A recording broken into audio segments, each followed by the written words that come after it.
Assalamualaikum warahmatullahi wabarakatuh. Munting paalaala po. Mga minamahal kong kapatid, kabilang sa mga maliliit na palatandaan ng pagkagunaw ng mundo ay ang pagdami ng mga lindol at paglitaw ng mga iba't ibang uri ng pagsubok. Sa makatuwid, dapat natin katakutan ang Allah saan man tayo naroon. Maaari tayong magtanong kung bakit nangyayari ang mga bagay nito. Kung bakit tumataas ang mga lindol.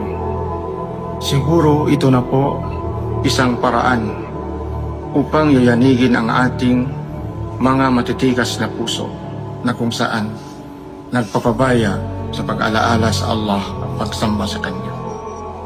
Naway, gawayan po tayo ng Allah at sa ilalim ng Kanyang pangangasiwa.